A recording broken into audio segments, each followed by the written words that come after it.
Xane. So for all you Mii Gunner lovers, and by Mii Gunner, I mean Sans. It's Sans. Sorry, yeah. It's Sans. As soon as I said it, it didn't feel right. It's Sans. Okay. Oh, Xane going Fox. Okay, So Reflector may be a big part of this. Yeah. Maybe just the speed of Fox to try to get around these projectiles. I mean, if anybody didn't see the run it back gameplay that Kata did versus Umeki, where I think as one of the comments I saw said it looked like a Toho battle with all the bullets flying everywhere. But Sans here, I was about to say Mii Gunner, but Mii Gunner is no longer a character. He's been deleted. He can dish out those projectiles like nobody's business.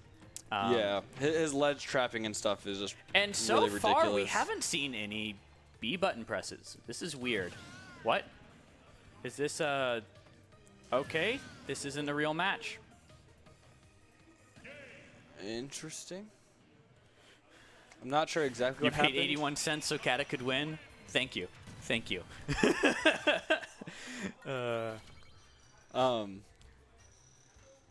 Slayerpon, you are the true hero here. Yeah, Slayerpon really, you are the true hero here. Really did save 2GG run back. Yeah, yeah. So I guess there was. It looked very real, like the way that they were interacting with each other. Usually you can kind of tell if it's a button check, but yeah. Whatever, regardless. I should have known it because the Mii Gunner didn't hit the B button at all. You know what I mean? So it couldn't have been real. Yeah. So, you know, just more grenades and... Yeah, and that Reflector, I think, is going to do quite well in this matchup. Yeah, I have to imagine that's a big part of the choosing the Fox in this matchup. Mm-hmm. I mean...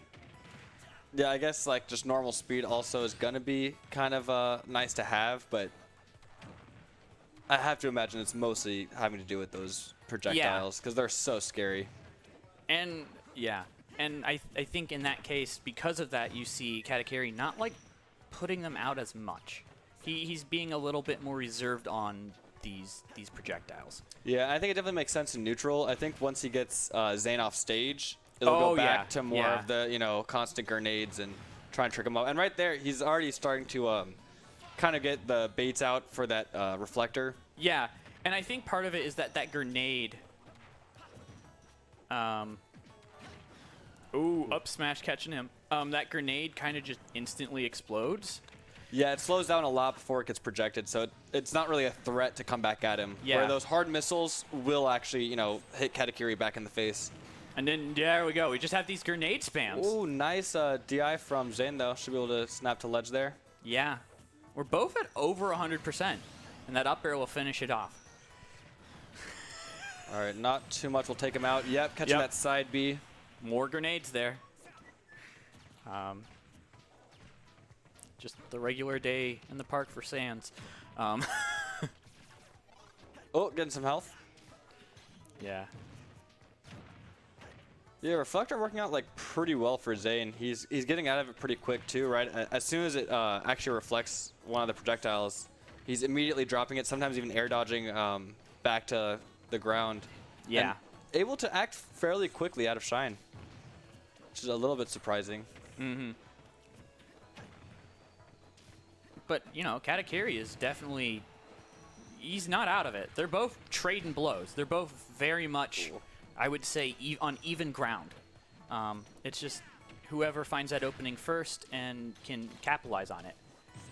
Oh, using his oh, all right, first of all, down air. Sick down air. But also using his own missiles to clank with the missiles that are reflected back to him. Yeah. So Katakiri immediately he's a learning the smart matchup. player. He's a smart player. He can adapt very quickly and you know, just I mean, if that's an issue that he comes across, I'm sure he's figuring it out. He's like created most of the meta, I would assume, for Mii Gun. You know, like that he uses, like it's mostly just his gameplay. Like I can't name that many Mii Gunners, you know, obviously in Columbus, but even like worldwide, like who really is pushing this meta.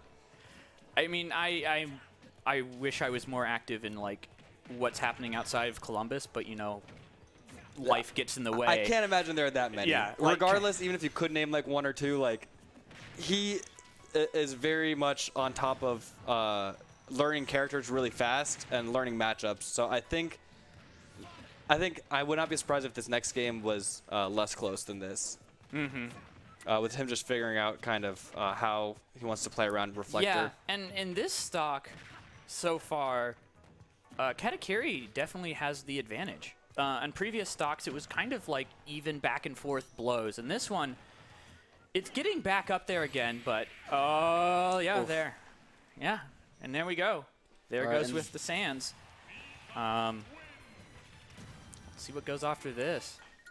Yeah, Katakiri just, when he gets started, he is oppressive, especially with this character. And when he starts getting a read on how you like to react to his like missiles and stuff, sometimes it's not like that first move that he's trying to hit you with. It's he knows that you're gonna, let's say reflect or jump over it or something, and then he throws out that second move to call out your reaction to the first move, and that's when, people almost don't even like think about that that deep in like the chain of events. Yeah, and that's kind of what Katakiri I really think really plays off of. Yeah. He is a player that adapts very quickly. And he just forces so much out of you, like getting that level 1 and getting something that will force you to do something else. Yeah. That's always so good for people who are trying to read a person, because they're forward smash. They're making a situation that'll repeat itself. And yeah, Kata almost got that down air again, which was the same setup as we saw. I think it was a second stock of the last game. Yeah. Where it was a missile on the side B and then calling out that up B angle. Yeah, ending it up with that up smash, or up air. My bad. So. Oh, and that poke. At this point, he's just, I guess, trying to get more damage on. Yeah, I mean, he can kind of take advantage of if Xane's too aggressive off stage. We saw how much that up air can poke through the stage. Yeah. He's got that side magnet to kind of mix up his recovery and give him a little bit of a stall. Yeah. Oh, nice. Was that weak hit nair to up smash? I didn't see what the thing was before. Yeah, I don't know what the hit into up smash was, but Xane's still keeping this pretty close. Yeah, yeah. I'm not counting Xane out at all. But yeah, that. Oh, unfortunate especially SD. Now. Yeah.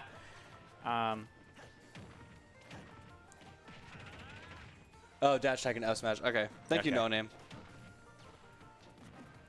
So now he's on the edge here, but I think he can. Yeah, he just. That same thing. He's gonna try to the down air. Okay, gets the weak hit. But it's that same setup of side being that. And he's dealing with that.